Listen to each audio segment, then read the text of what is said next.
Y'all believe I have been talking and talking and talking, and I just looked and I muted.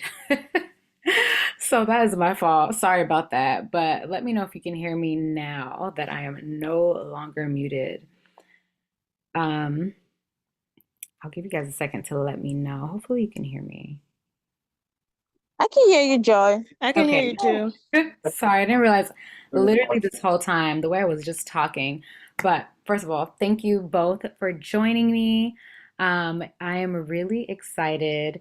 I think it's a rare opportunity to have this intimate of a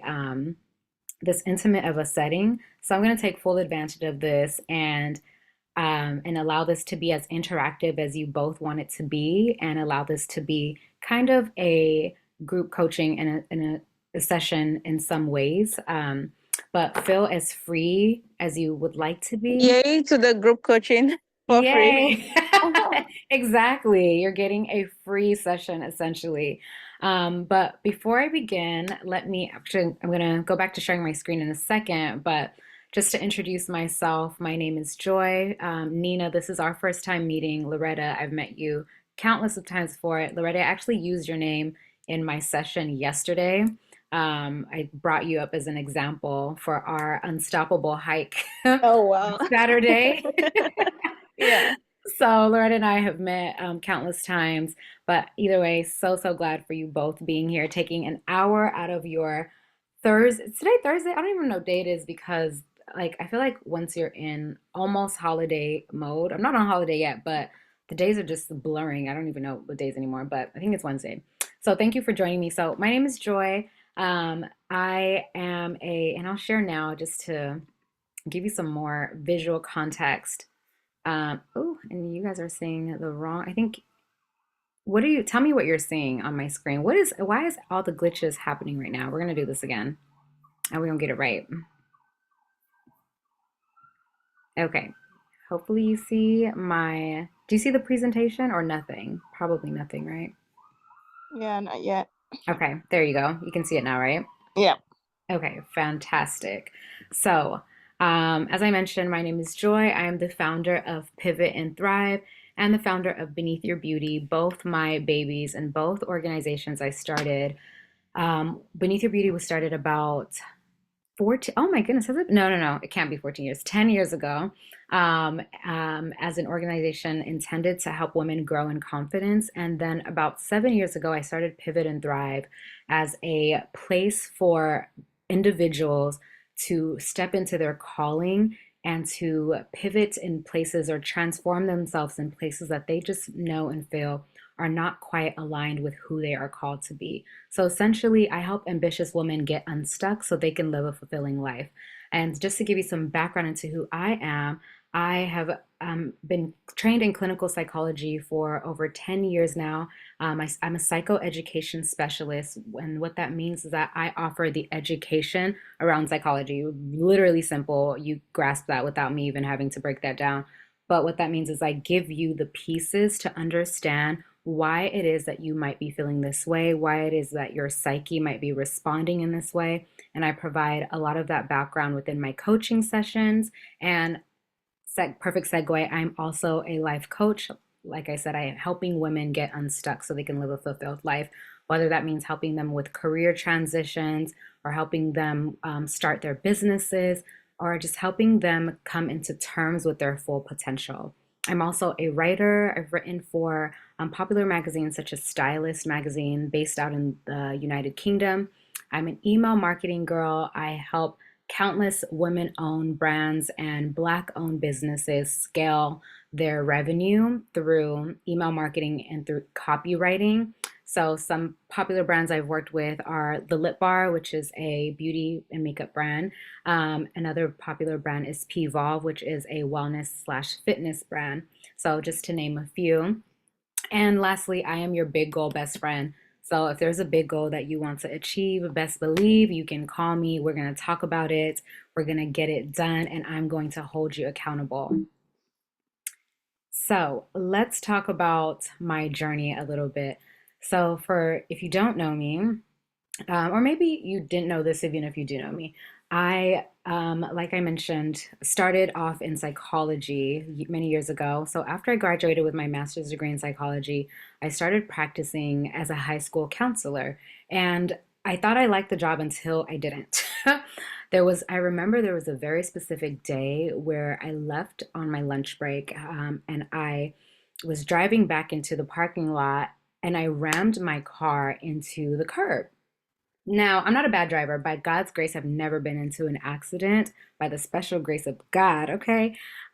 So this was just completely out of my norm, out of my usual way of feeling. And all of a sudden, I realized throughout that day as I reflected, I had been having spells of anxiety. I had been shaking. I had been like just sweating more profusely. And I remember there was a day my mom she wanted us to go to the mall. We were at H&M and I was like, I have to leave. I can't stay in here. I all of a sudden felt so anxious, like I could not stay inside H&M. And M. And if you know me, you know I like to shop. So that was completely abnormal. So I started to piece together and ask myself hard questions. Joy, why on earth are you feeling like this? Why do you feel anxious whenever you come into work? Why do you feel anxious whenever you are at work? Why are you crying in the middle of the day while you're seeing your high school students? And it forced me to get really curious and ask myself these questions about what it is that I really wanted to focus on and really wanted to do.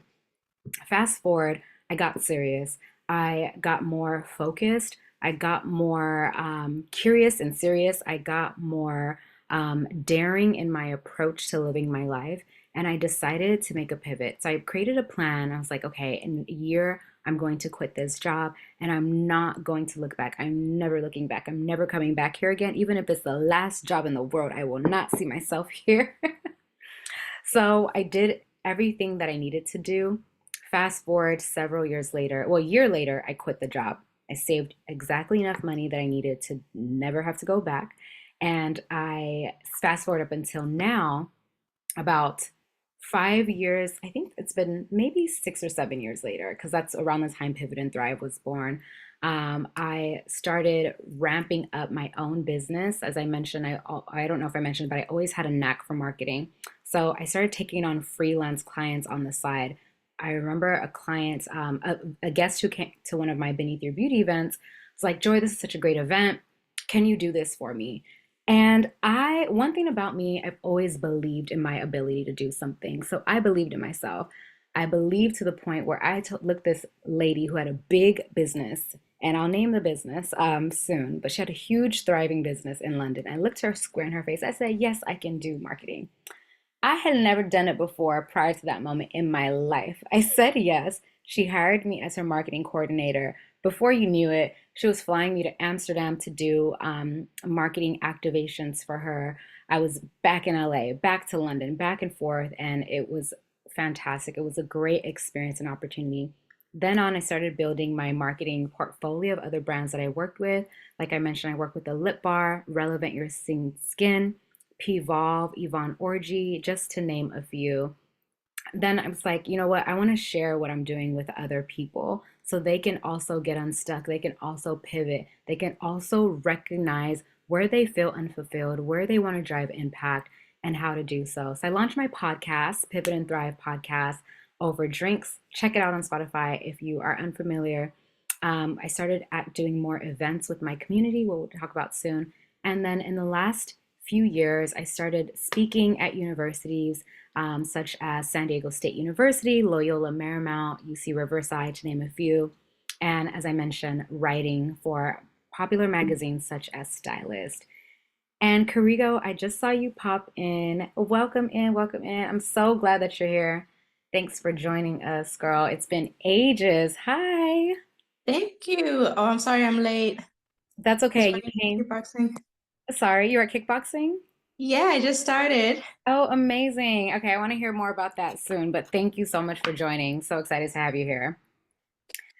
So, a little about Pivot and Thrive. Like I mentioned, it's a community for highly ambitious women. And it started off just as a small platform online for women to kind of thrive together and gain and learn from one another. But it's grown since then, and it's now become a place for belonging and community, for tapping into resources beyond what you can do for yourself, for connections, for asking questions, for growing together, and for honestly just being ambitious together so you don't have to go at your journey alone.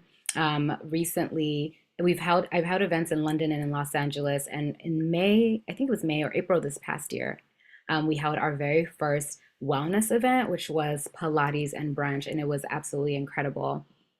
So, through meeting with all of these women, I find that almost nearly, well, 92% um, never fulfill their goals because they feel stuck, because they feel afraid, because they have analysis paralysis, or because they keep living conditionally, which means they are waiting for someone to give them permission to step out of their comfort zone. They're waiting for someone to give them validation for their dreams and for their goals.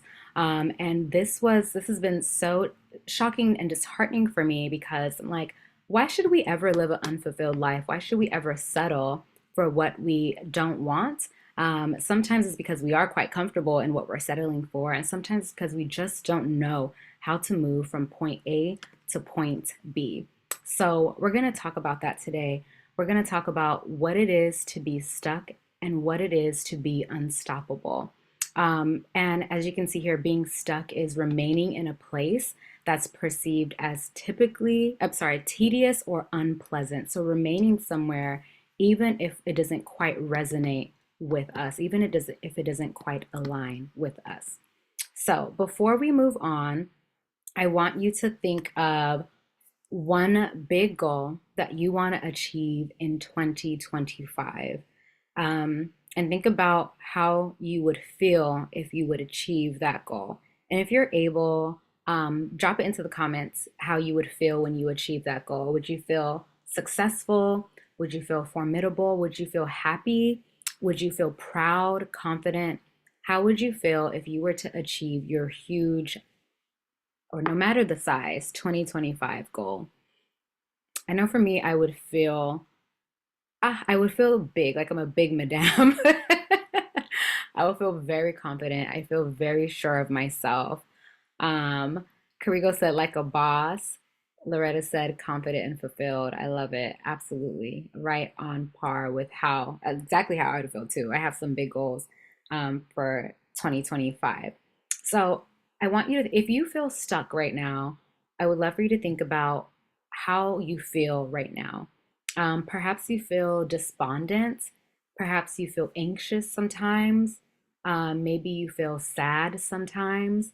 Maybe you feel discouraged sometimes. So if you are willing to, again, Karigo, I mentioned earlier that this is a unique experience of having this intimate size group, and I'm really excited that it's this intimate because this is like a free group coaching session. Getting to combine all of my experience in clinical counseling and coaching and pour that to the three of you ladies here today. So if you feel comfortable, I welcome you all to share. But if you don't, it's also okay. There's no pressure. This is a safe and warm space for us all to grow together. So once you have those thoughts and those feelings in mind for how you feel how you are feeling if you are stuck and how you would feel if you would accomplish your big goals, just hold on to those feelings and those emotions and just keep them in the back of your mind or write them down or wherever you want to place them, and we'll come back to them. So let's talk about what it is like. Oh, why did my computer just change the screen for me? Hold on. The devil is a lie. Let's go back to it. Okay. Are we back in a second? Okay, perfect. We're back. Okay, so we're going to talk about what it feels like and looks like to be stuck. And I saw this challenge on TikTok, so I'm borrowing it. It says the suspect challenge, if you've ever seen it. So suspect often sabotages herself by lack of consistency. So you were moving before, and then something happened that you did something to stop yourself. But what happened if that's you? Or a suspect has a tendency of comparing her wins or her dreams to others. And then all of a sudden, the dream that you have isn't quite big enough. Or perhaps the stuck suspect finds herself in constant isolation. You set a goal, you tell people about your goal, but then all of a sudden we can't reach you. Your phone, in the name of self-care, your phone is on DND. You're like, I just need my space. I just need to care for my mind right now. I just need to disconnect from everyone right now and just be by myself. But that's isolation. That's actually setting yourself up for failure. So the one thing the enemy tries to do is keep us stuck or keep us in isolation. Now, I want to make a disclaimer. Pivot and Thrive isn't necessarily a faith-based community. However, I am fully faith-based, so a lot of the things that I do is going to be directed by my faith, my Christianity, and my trust in God.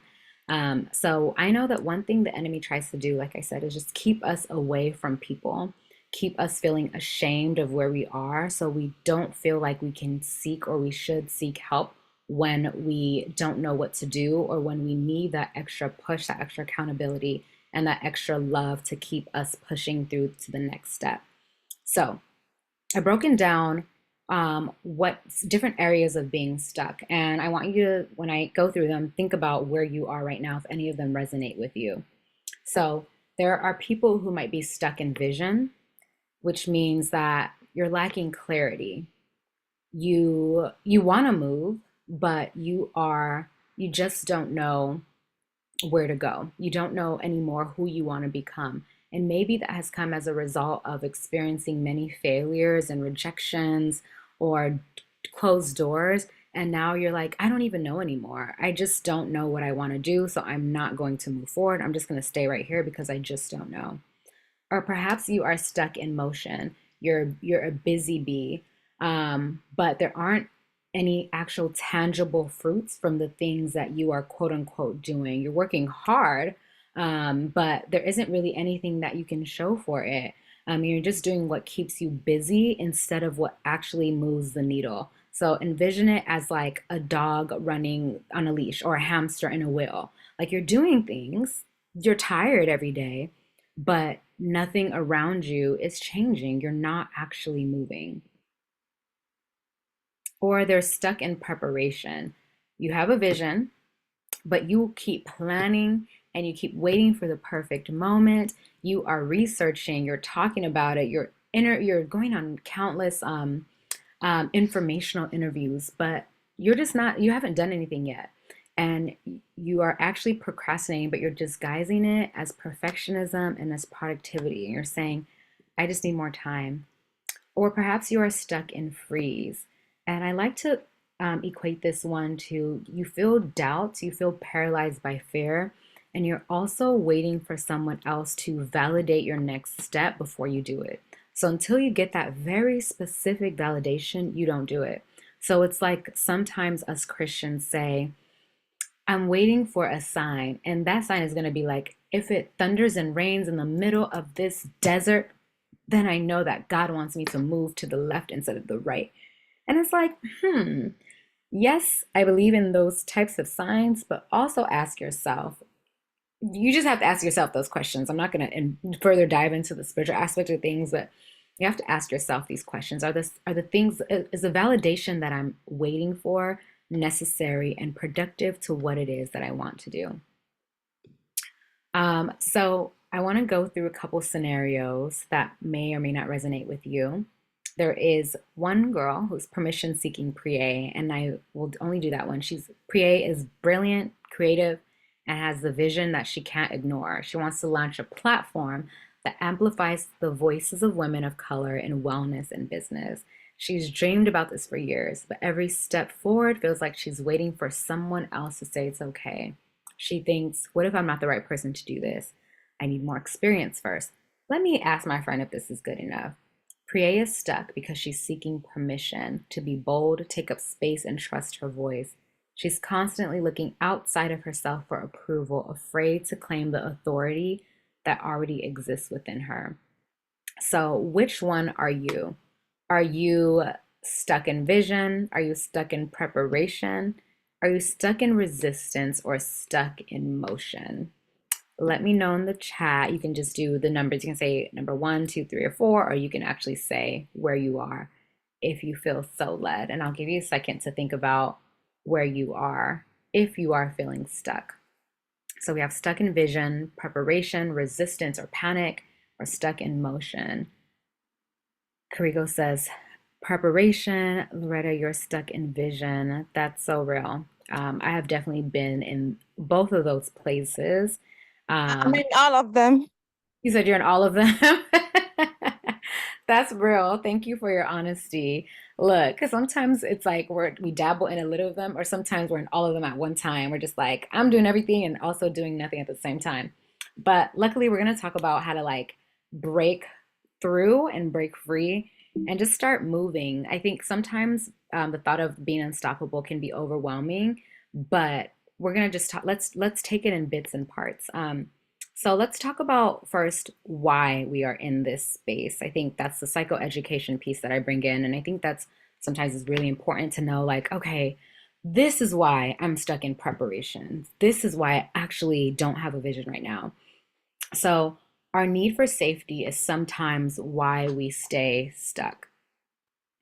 And I'm going to break that down a little bit.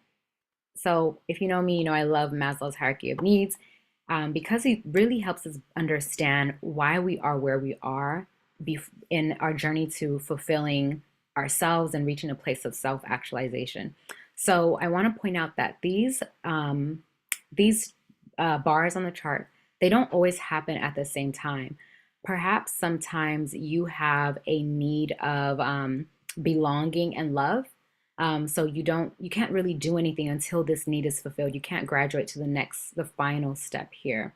So Maslow says that we have to complete all of these steps. We have to have all of these needs met so we can get to fulfillment, self-actualization, so we can thrive, right? Um, and usually when we are stuck, it's because our safety needs are not met, or perhaps our esteem needs. Usually it's going to be those two. So we're met with rejection, failure, or our belief or self trust system is challenged. So our real needs come into play.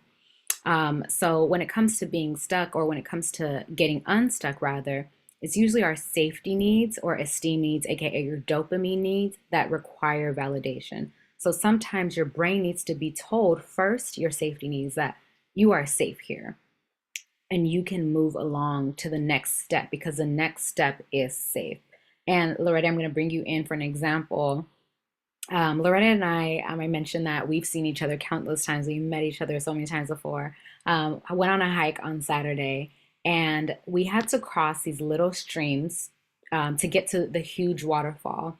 And on these little streams were rocks of different shapes and sizes and sturdiness levels. Some of them were so unsturdy. If you just step on one, you will surely put your foot will surely splash in the stream.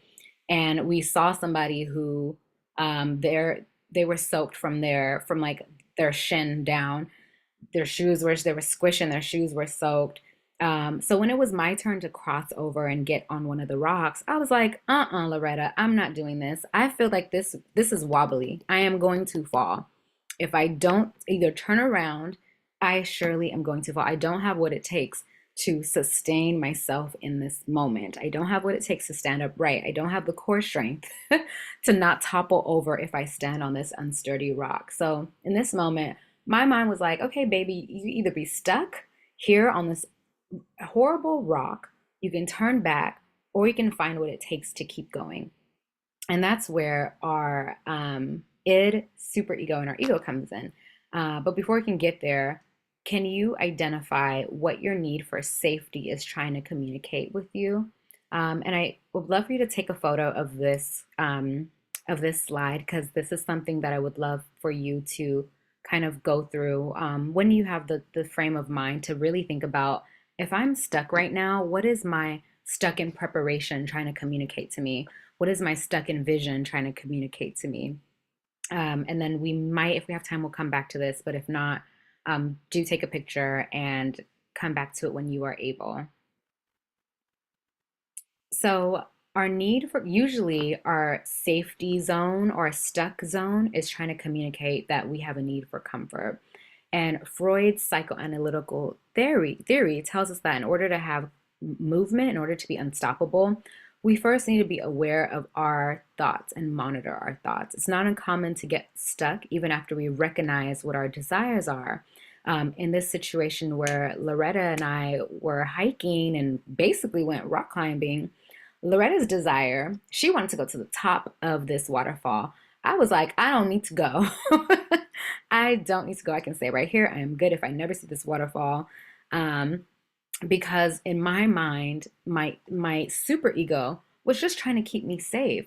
It was trying to keep me from falling down. It was trying to keep me from putting myself in the face of risk. It was trying to keep me from being in the presence of dogs who were off the leash because that was on the hike too, and I didn't like it. So it was trying to keep me in my comfort zone. So I was essentially stuck in freeze for a reason. Like, yes, I had been preparing. If you know me, I love going to the gym. I love Pilates. I'm always walking or doing some form of exercise.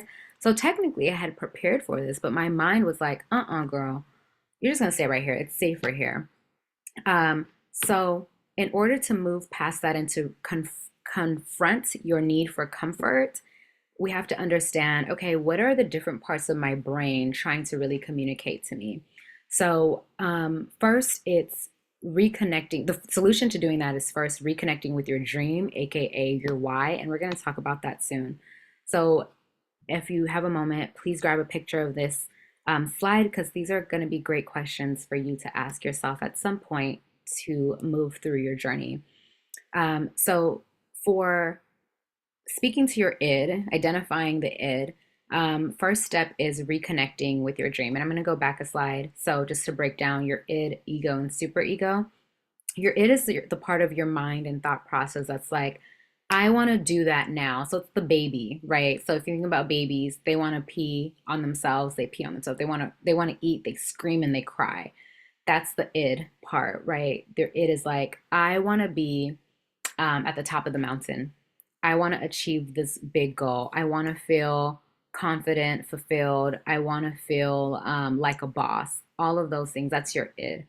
Your super ego is like, hold on, somebody, maybe an experience you had when you were a kid, you tripped and fell on a rock. So there are rocks here in the stream.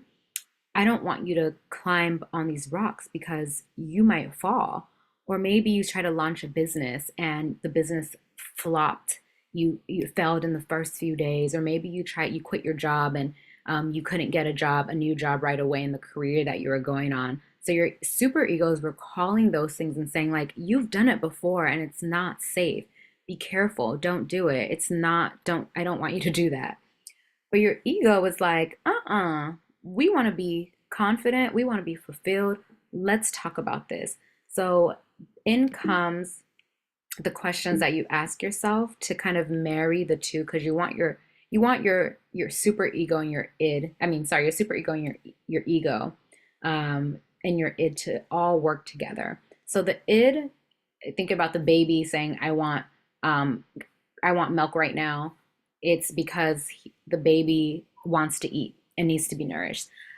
So the question that you ask yourself in that moment of like, okay, I'm on this rock right now and I can't move. I'm frozen because I'm afraid if I move forward, I'll fall. I'm afraid if I move backwards, I'll fail.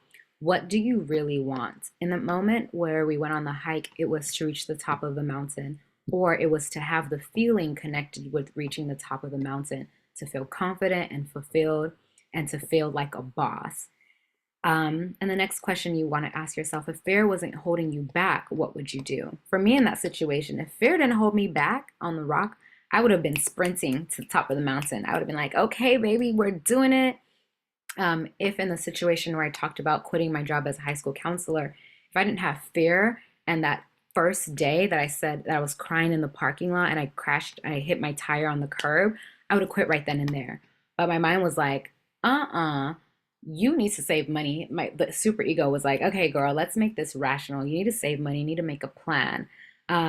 So your the next step after identifying the it and reconnecting with your why is challenging those limiting beliefs, telling you, no, you can't do that right now. You can't move forward on this rock right now. Um, you can't. It's not allowed right now. So the question I always ask my clients to ask themselves where they're in that part where they have those limiting beliefs is, what is the cost of staying where you are? What is the cost of staying stuck in vision?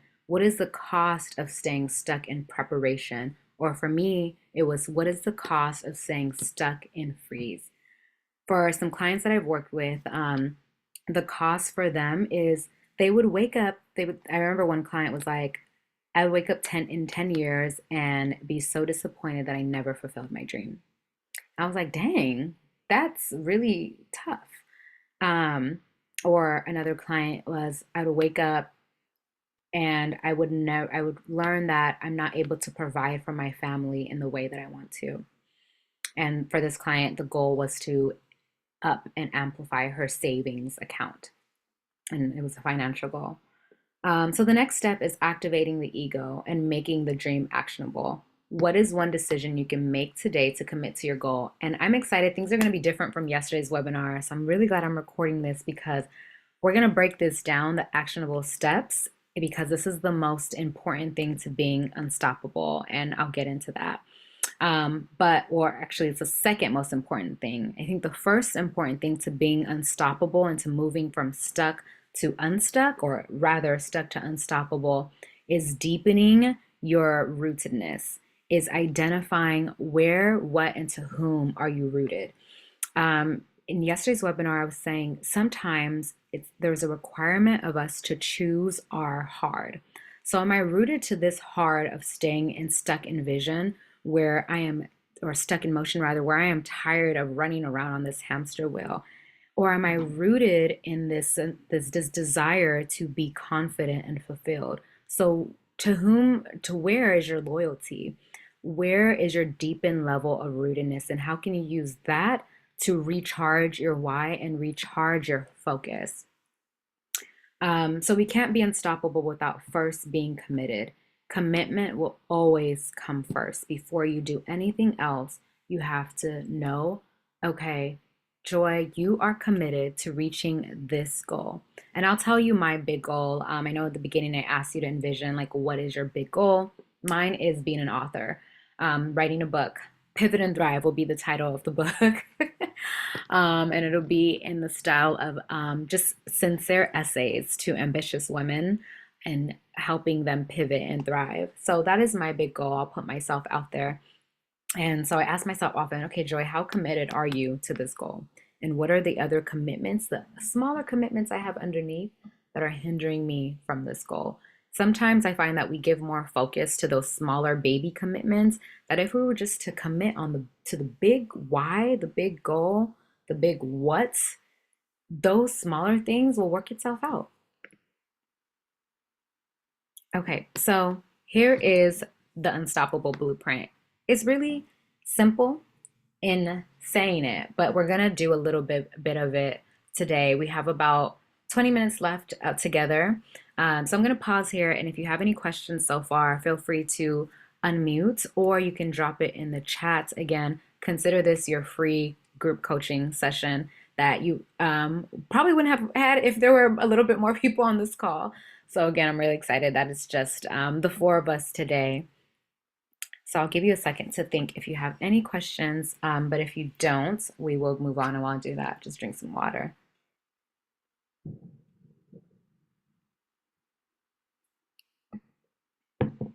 All right, let's keep it going. So the first step of moving from stuck to unstoppable is recalling your why. And we talked about that a little bit when we went over identifying the id. So what is it? What is the purpose or the why behind your goal? What is your greater calling that has given you this heart or desire to do what it is that you have set out to do? And if you were to reflect on your behavior in each area of your life, how does it connect to defining your why? So someone said earlier they were stuck in vision. So sometimes being stuck in vision means that you actually don't really know your why. You haven't decided, it hasn't compelled you enough. So if it's not compelling, if you're not passionate about it, sometimes that it's possible that that might actually not be your why. Maybe at one point it used to be your why, but in recalling your why, I find that a step that I find very, very helpful is letting go. And that is going to be your entryway to discovering or recalling your why, is just releasing all the things that you thought were once and coming into this place of like, that's okay. I actually don't even need those things anymore. I don't want those things anymore. I can let go of the things that didn't work out. I can let go of the dreams that are no longer aligned with who I am or where I am in life because I recognize that those things that I wanted and those things that I'm letting go are creating room for me to embrace new possibilities, are creating room for me to embrace abundance, creating room for me to embrace new belief in myself. So, a huge part of moving past stuck in vision is just letting go and saying, it's okay. I don't have to have those things that didn't work out, and I don't have to hold on to things that are no longer aligned with who I want to be. It's really important to be congruent in recalling your why. So, think about where do you even want to go? Where do you see yourself? What is your future goal? What does your future self look like and feel like? And also, something that was on this last slide, what drives you to action? What makes you, when you wake up in the morning, say, like, I'm so excited to do this thing today? And I have here, if you don't recognize the power of your dream or your calling, then you will always experience limitations on your progress. Something that has been standing out to me in this journey of helping women um, lean into their full potential is, again, the power of their dream. So I have a client who her business that she's launched is helping postpartum women with full recovery. And in her journey, we've come to realize like a lot of women need this business that you're launching. A lot of people need postpartum care. A lot of people need that recovery center.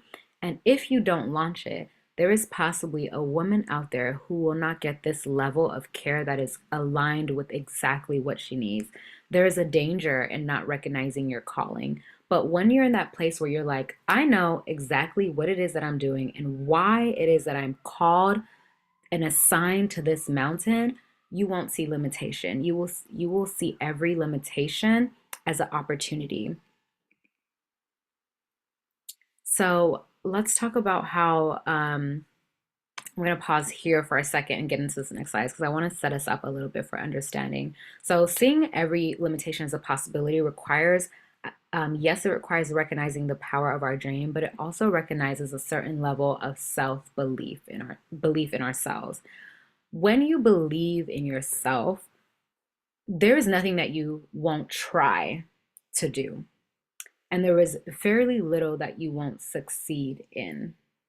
I mentioned, I definitely have a story with this, but I have a story with another friend, and I'll share a few. Believing changes, alters your brain chemistry. If you're a Christian, you know the power of faith and you know the power of belief. When I started off in my marketing career, I mentioned this story earlier. There was a woman who was a founder of a huge company called Nubian Skin. She asked me to be her marketing coordinator. And when she asked me, I excitedly said yes. Again, I had never done marketing before, but I was like, yeah, I could do it. I believed in myself. I believed in myself so hard. She flew me to Amsterdam a few months later to head up her, or to rather not head up, rather to be a part of launching her business in Amsterdam. And it went well by God's grace. Now, there were things I learned on the journey. There are things I did right. There was things I did wrong, but I believed in myself enough to say yes to an opportunity. Um, when I was living in London, I remember there was a day I needed to move out of the student dorms, and it was the middle of the semester. And I wanted to move out because it was way too expensive. Finding a room in a house or an apartment would have been way cheaper for me. So I was like, okay, to save money, to meet my budget goals, I'm gonna move out of this student hall apartment. I went to the student housing office and they were like, it's the middle of the semester, you can't move out. I was like, okay, well, what are the loopholes in the system that we can fight through? They were like, nothing. The only thing, the only way you can move out is if somebody else wants to move in. We're in the middle of the semester. Nobody's coming to university at this time. So your odds of that are none. I looked this man in the face and I was like, do you know the God I serve? I'm going to move out in April, middle of the semester. So he just looked at me and was like, okay, girl. And I left. This happened in the start of the semester, I told him, sorry, the semester had already started and I wanted to move out in April. So I remember in April, I got a call and they were like, hey, can you please come to the student office? There has been a change on your account or whatever. So I was like, okay, cool. I came in, they were like, hey, a student just got enrolled from Canada, transferred here. He's looking for housing. And I was like, oh my God, yes, I'm ready to move out. I'm still interested in moving out. I didn't have an apartment lined up. Do you know the person who I spoke to in that office that day was the man who said it is impossible for me to move out. So having that belief does something to your brain chemistry. It makes you make bold declarations and bold steps. But let's talk about what happens when our beliefs are broken. Sometimes our beliefs are broken because we have stopped trusting ourselves. We have stopped collecting data. We have stopped even making these bold declarations and assertions over our situation. We have just stopped doing things that can help us know that we are aligned. And when you struggle with broken beliefs, you get cognitive dissonance because your words and your actions don't match. If I am saying that, yes, I can run this company, but I don't actually believe it, I'll never apply for the job. Um, I remember I had a client who was like, I'm going to change jobs. I no longer want to work in this career path.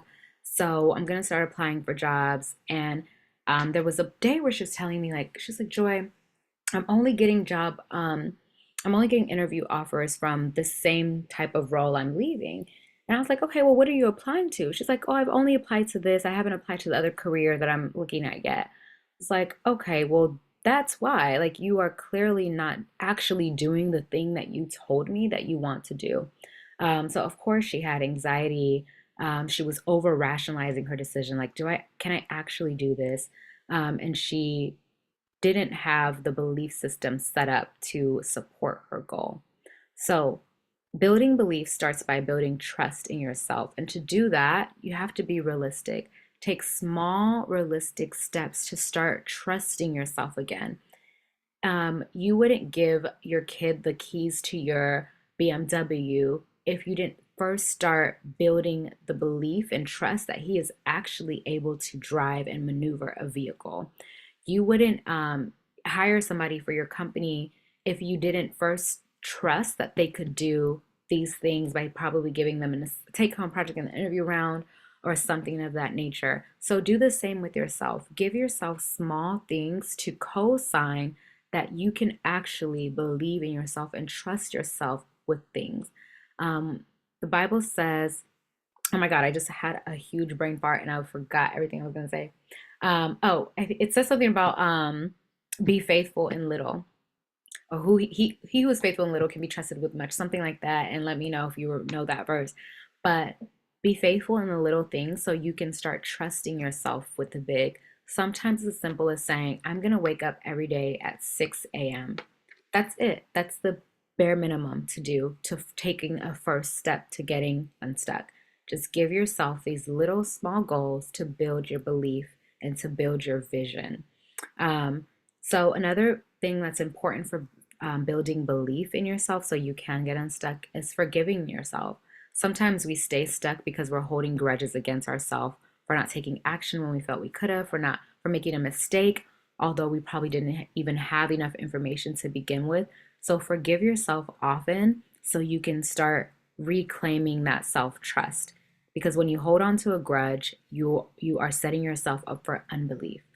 Um, so, oops, I skipped that.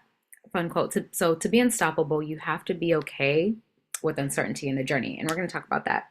So sometimes we're stuck because we don't know what's ahead. Or not necessarily we don't have an idea of the big goal, but we don't know what is ahead of a next step, or we don't even know how to attain that next step to begin with.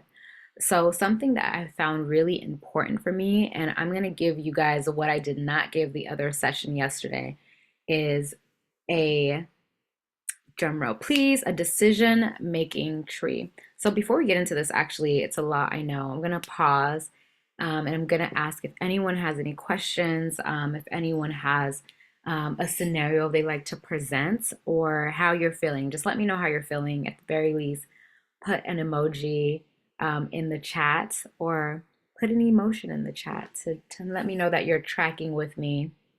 Or maybe you're like, girl, this don't make no sense. Let me know either way.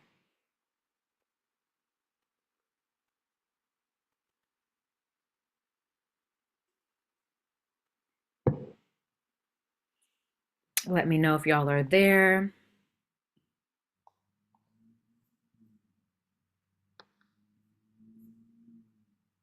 Loretta, amazing. I can't see your emojis. It's so funny. I think my computer is so outdated, but thank you for letting me know you're there. I'm hoping they're positive emojis. I just see like the little brown boxes for your skin color. But I'm glad you're tracking with me. Thanks, Loretta. Nina, how you feeling? Karigo, how you feeling? You ladies doing all right? Let me know. Let me I'm know. doing good. I'm just driving. Okay, okay, cool. Drive safely, girl. And it's raining. Oh no. Okay, lock into your driving. We're here. Thank you for letting us know how you're doing. Feeling engaged and hopeful. Amazing. Thank you, Karigo. And if you guys have any questions at any point, you can chat me privately or you can just drop it in the chat. But we're going to go through our decision, our next step decision tree. So I'm just going to run back before we get into this. So sometimes before we make a decision or before we can get unstuck, rather, it comes down to really just being decisive. But before we are decisive, we have to work through the analysis paralysis. And it's not always easy. Sometimes we have analysis paralysis, like I said, because we no longer trust ourselves and we no longer believe in our vision, believe in our goals. So we're just frozen and we can't make decisions. And we stay like stuck in preparation, we stay stuck in motion, stuck in vision, wherever we're stuck in resistance, but we never actually move because we don't have the tools not to do the next step, not to step on the next rock and as you're hiking, or to hire the next person, or to quit the job, whatever it is. Sometimes it's that we just don't know what to ask ourselves to actually make informed, confident, and strong decisions as to what next steps we should take. So, the key behind getting unstuck is really and truly to take small but radical and precise next steps. Precision is key, but perfection is not key. We're not looking for perfect next steps. We're just looking for movement. We're looking for traction. We're looking to add something to the next thing. So let's go through a decision making tree that I created. So I call this the next step decision tree. The first and foremost thing is, will this step bring me closer to my future self? So I want you to think about, who is my future self?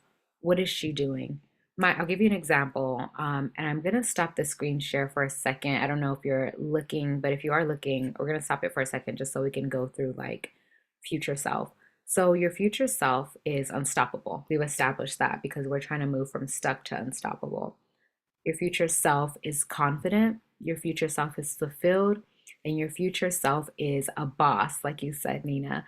So, those are all the characteristics of your future self. Taking it a step further, I mentioned that my goal is to be an author, to write a book. So, my future self is someone who is an author, has a book deal. So, what that looks like is I am waking up at 7 a.m. I go to Pilates in the morning. I go to a coffee shop to work, or I sit in my house with lots of windows that um, sun is streaming just straight in. Do some work. On the weekend, I am flying to Paris. I'm flying to London. I'm flying to wherever.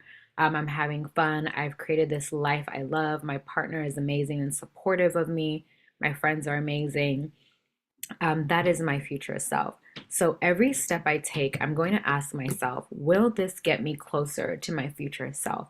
So, will staying stuck, if I have the option, remember I talked about choosing your heart. If I have the option of staying stuck or being unstoppable, will staying stuck here, or choosing to stay here in vision, in preparation, in resistance, will it get me closer to my future self goal? And if that answer is no, we're going to decide. So, the first step, and if you are interested, please do take a picture of this. I will send this out in the recap email, but in case for any reason you missed the email, definitely grab this opportunity to take a photo of this so you can have it for your reference. So the first step in our next step decision tree, if you are struggling with making decision, is asking ourselves is aligning our vision. So will this step bring me closer to my future self? Nina, you mentioned like a boss. So will this step bring me closer to being a boss? If the answer is yes, you ask, okay, well, can I get the resources? So let me give you an example, and I'll use me, my book goal. So the first step, I'm here right now. Um, the first step is, okay, I want to start a blog because I need to start practicing writing. Will starting a blog get me closer to my future self? Yes. Can I get the resources to starting a blog? If the answer is yes, I ask myself, what's the best case or worst case scenario that I can take, that I can use to take this, sorry, that if I take this step. So let's go back, vision alignment. If the answer is no, we go to, okay, well, is this step necessary for other reasons, like for learning, gaining clarity, for building resilience? If the answer is yes, sorry, that's meant to be a no. If the answer is no, what alternative step could bring me closer to my goal? So the first part in your next step decision tree is vision. The first step, sorry, is vision alignment, feasibility, risk assessment, and then strength and support. So you're always stopping to ask yourself these questions. So going back to the worst case scenario um, question. So your answer is, can I get resources? Yes. What is this is also supposed to be best case. What is the best case scenario for this step? And then asking yourself, what is the worst case scenario? And then is this worst case scenario for this step manageable? And if the answer is yes, you go to, okay, now the practical parts. What practical skills, strengths, or past experience make me capable of taking this next step? Or who can I lean on for support or accountability as I move forward? So asking yourself these important questions like, do I actually have the resources to take this step? Do I have time, money, support? And thinking through best case scenario or worst case scenario. In my psychology practice, we call it reality testing, where you really lay out, okay, what is the best case scenario? If I start my blog today, the best case scenario is someone discovers me, they reach out to me for a book deal. I sign a major book deal. I make $1 million off this book deal. That's the best case scenario. The worst case scenario is if I start my blog, no one reads it. Is it manageable? Absolutely, because guess what? I still won because I still practice my writing.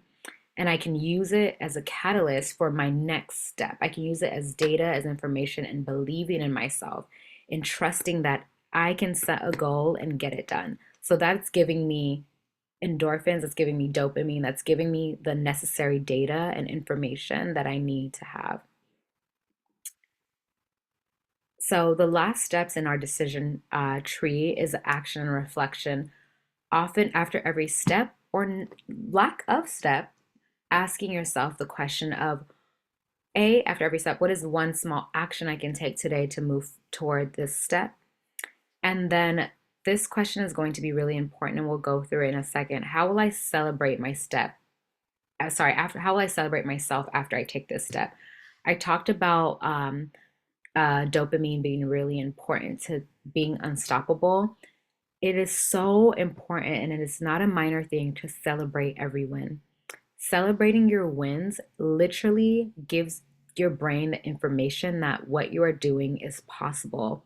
And it gives your mind the excitement to keep going and to keep running after each and every single step you take. For me, when I'm in school right now pursuing my licensure for marriage and family therapy, and I study on a website or app called Quizlet. And every time when I go in and take quizzes and I get like 20s across the board out of 20, I get so excited. They're like, you did it. Do you want to take another one? Keep your streak going. And streaks are everywhere. That's why on your whatever fitness app you use, they have a streak and they're telling you your streak is going. Keep your streak going. You've made your streak. Because that reenacts for you, like, I want to keep my streak going. I don't want to break my winning cycle. So I'm going to keep taking next steps and next steps. I'm believing in myself. So celebrating and acknowledging every win and rewarding yourself is going to be so important in becoming unstoppable. And it's so important in building that momentum too. So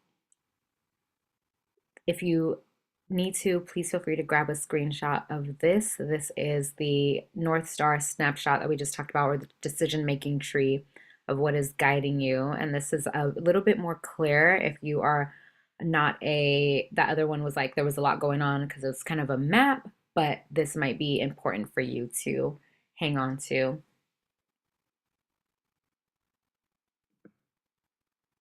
Okay. So sometimes it's not even about being stuck, it's just dealing with the uncertainty. And hopefully, this North Star snapshot or decision making tree will help you in dealing with that uncertainty. Sometimes it's the uncertainty that makes us confused, that makes us mistrust ourselves, that makes us not even want to go forward in the next step because sometimes I know some people don't like questions and they don't like what if scenarios. So what's next? We have our decision making tree. We've set our big goal. We are getting to working towards getting vision. We're starting realistically. We're rewarding ourselves and we're practicing audacity. So what's next is a continuation of preparation. Possibility and unstoppability requires preparation, it requires training, it requires taking small steps, and it requires seeing possibility in everything. Feel free to take a snapshot of this, um, and just hold it in the back of your mind. Possibility and unstoppability requires preparation and taking small steps. I think if I could leave you with anything, it's the taking small steps and seeing possibility in everything. So I want to keep working with you ladies, but I'm going to pause here and ask if anyone has questions. This is a perfect time to bring your questions to me, to the group, and really allow us to utilize this private group coaching session.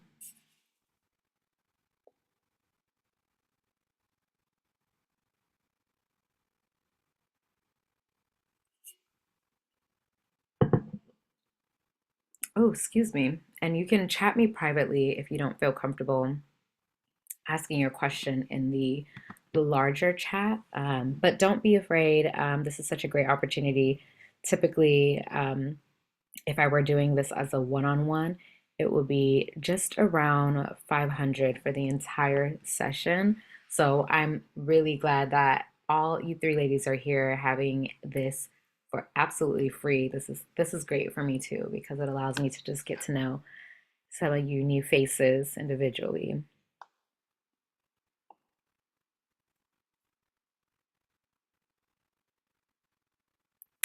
All right, let's move on. So, yes, like I said, if I will leave you with anything, it's important to just take small steps so you can build that belief in yourself and your brain registers that there is a possibility in everything here.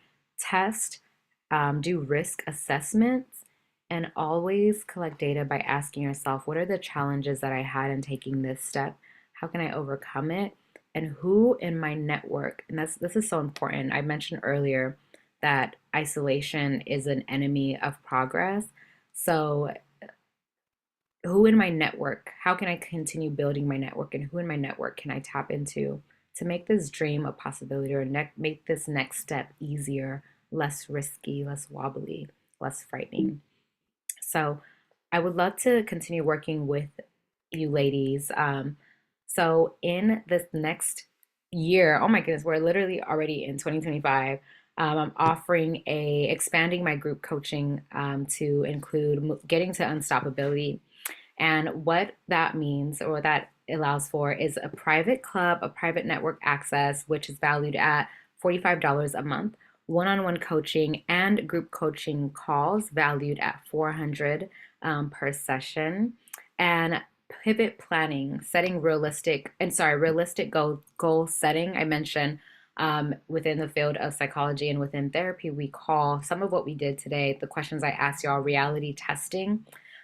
So guidance on realistic goal setting and how to do that will be breaking up your goals into quarterly goals and attacking them week by week. And then the Pivot Planner, which is launching really, really soon. It'll be Pivot and Thrive's very first planner. So if you are in need of a planner, this is the first of it. So I'm really excited to finally launch that. And then lastly, wellness and community events. I talked about our Pilates and brunch event that we did in in London. When did we do it, Steph? I even forgot. May. May was Mental Health Awareness Month. We did it in May, so that is access to those events too, for $925. So it's less than what I would typically charge here for the group coaching. So if you are interested, I'm gonna pop my Calendly into the chat so you can book a session with me. If that's something that you're like, Joy, I need to be unstoppable now. I'm tired of being stuck in vision, tired of being stuck in resistance, stuck in motion. I'm ready to thrive.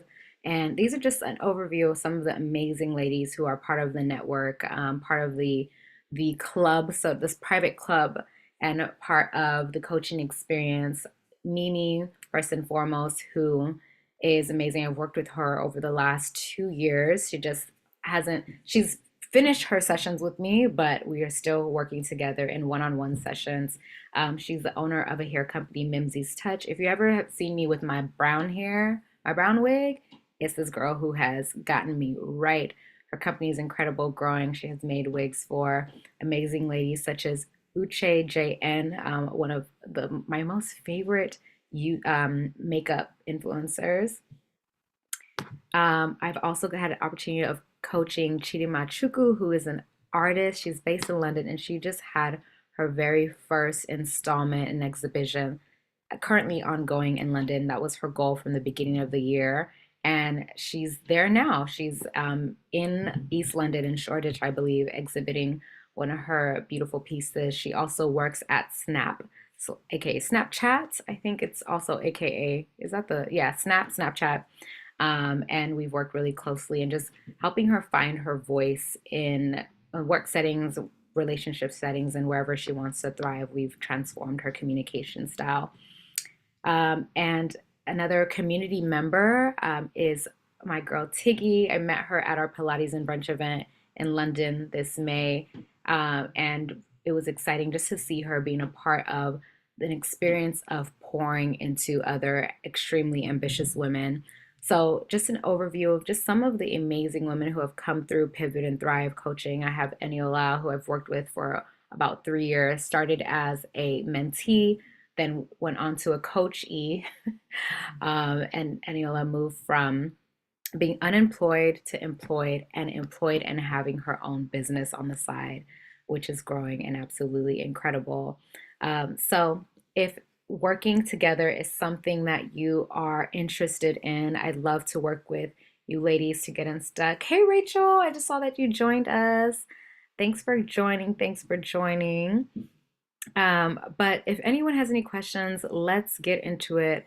I'd love, like I said, since we're such an intimate group, the beauty and intimacy is that we're able to ask questions that we maybe wouldn't have felt as comfortable asking on a larger platform. So I want to encourage you to take this opportunity and ask me questions, to pitch yourself. If there's something that you're doing that you feel that somebody else here might benefit from or can help you do even better, please go ahead and drop it in the chats. Feel free to say what you do.